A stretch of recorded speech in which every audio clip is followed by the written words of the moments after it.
તેને ફોલો કરવા માટે નિર્ણય કરવામાં આવ્યો છે? કયા પ્રકારનો નિર્ણય રહેશે? અચ્છા, વળતર પર જો કદાચ ચૂકવવું પડે તો કયા પ્રકારની કોર્પોરેશનની ગણતરી?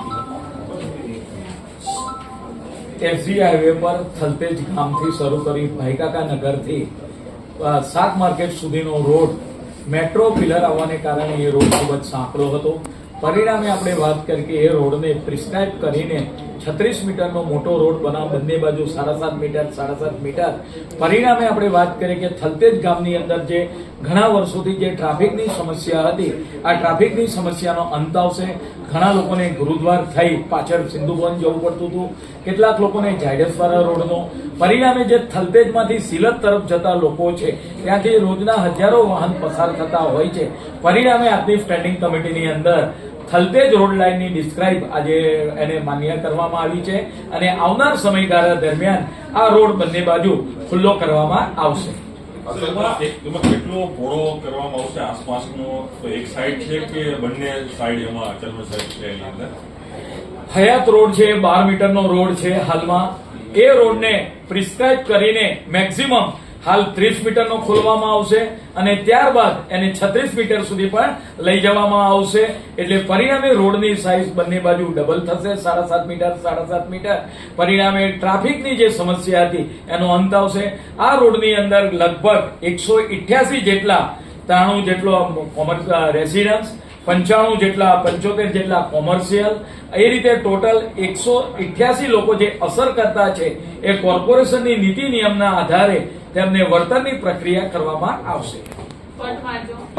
વટવા વિસ્તારમાં આવેલા આવાસ છે અત્યંત જર્જરિત હાલતમાં હતા, કેટલાક અસામાજિક તત્વોનો પણ પગ પેસારો હતો. આજની સ્ટેન્ડિંગ કમિટીમાં શું નિર્ણય કરાયો છે? બન્યા હતા કેટલાના ખર્ચે અને તેને પાડીને નવા બનાવાશે તેની પાસે કેટલો ખર્ચ થશે?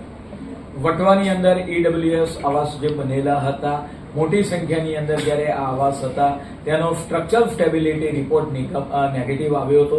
લગભગ 15 થી 17 વર્ષ પહેલા આ આવાસો બનાવવામાં આવ્યા હતા. પરિણામે આપણે વાત કરીએ કે ત્યાં આગળ જે સ્ટ્રક્ચરલ સ્ટેબિલિટી રિપોર્ટ નેગેટિવ હોવાને કારણે આ જે તમામ આવાસ છે તેમાં ડિમોલિશનની કામગીરી હાલમાં ચાલુ છે અને આવનાર સમયગાળા દરમિયાન ટોટલી ડિમોલિશ થયા પછી ત્યાં આગળ કયા પ્રકારની કાર્યવાહી કરવામાં આવશે તે નક્કી કરવામાં આવશે. સીઝન આવેલી છે જે ફૂડ સેફટી ઇન્સ્પેક્ટર હોય તેમને બોડી ઓન કેમેરા રાખવા માટે નિર્ણય કરવામાં આવશે. કયા પ્રકારની કામગીરી રહેશે અને દેખરેખ કોની રહેશે? નવરાત્રીનો તહેવાર, દિવાળીનો તહેવાર આવનાર સમયગાળા દરમિયાન આવી રહ્યા છે. નગરજનોને ચોખ્ખું અને સ્વાદિષ્ટ તદુપરાંત શુદ્ધ આહાર મળી રહે, મીઠાઈ મળી રહે, ફરસાણ મળી રહે, તે માટે આવનાર સમયગાળા દરમિયાન ફૂડ ઇન્સ્પેક્ટરો જ્યારે દુકાનની મુલાકાતે લેતા હોય છે, એમાં આપણે સ્વીટની દુકાનની મુલાકાતે જતા હોય ત્યારે તેમની સાથે બોડી ઓન કેમેરા જોડી રાખશે.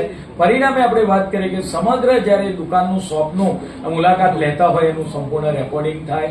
તદુપરાંત તેનું મોનિટરિંગ છે કેમેરાને કારણે ડિજિટલ કરવાથી ડીવાયએમસી સુધી તેનું મોનિટરિંગ થશે અને તેનું ટ્રેકિંગ દિવસમાં કેટલી વિઝિટ કરતા હોય છે, કેટલી ફરસાણની દુકાનો દૂધના સેમ્પલ લેતા હોય છે, મીઠાઈના સેમ્પલ લેતા હોય છે. આમ સેન્ટ્રલાઇઝ મોનિટરિંગ પણ બોડી ઓન કેમેરાથી થશે. પરિણામે આપણે વાત કરીએ કે આવનાર સમયગાળા દરમિયાન શુદ્ધ ભોજન અને શુદ્ધ મીઠાઈ, સારી મીઠાઈ, સારું ફરસાણ મળી રહે એ માટે આવનાર સમયગાળા માટે આ એક નિર્ણય કરવામાં આવ્યો છે. જે ગાર્ડન આવેલા છે તેને લઈને પણ નિર્ણય કરાયો છે, ખાસ તો લોકોની સુરક્ષા માટે શું નિર્ણય કરાયો છે? સિક્યુરિટી સ્ટાફ માટે શું આદેશ અપાયો? અમદાવાદ મહાનગરપાલિકાની અંદર 270 કરતા વધારે ગાર્ડન આવેલા છે. આ ગાર્ડનની અંદર જીમ અને નાના બાળકોના સાધનો રમવા માટેના આવેલા હોય છે. શિયાળાની અંદર જ્યારે લોકો ગાર્ડનની મુલાકાત લેતા હોય ત્યારે તમામ સાધનોની ચકાસણી કરવામાં આવશે, તેનું ઓઇલિંગ કરવામાં આવશે અને સહેલાઈથી લોકો એક્સરસાઇઝ કરી શકે અને નાના બાળકો દિવાળીના તહેવારમાં વેકેશન દરમિયાન જીમ આની અંદર રમી શકે એ માટે તમામ સાધનોની મરામત કરવામાં આવશે. તદુપરાંત ત્યાં આગળ જે સિક્યોરિટી છે એ સિક્યોરિટી પોતાના ડ્રેસની અંદર હાજર રહે. તદુપરાંત એ સિક્યોરિટીની ફિટનેસ પણ તપાસવામાં આવશે.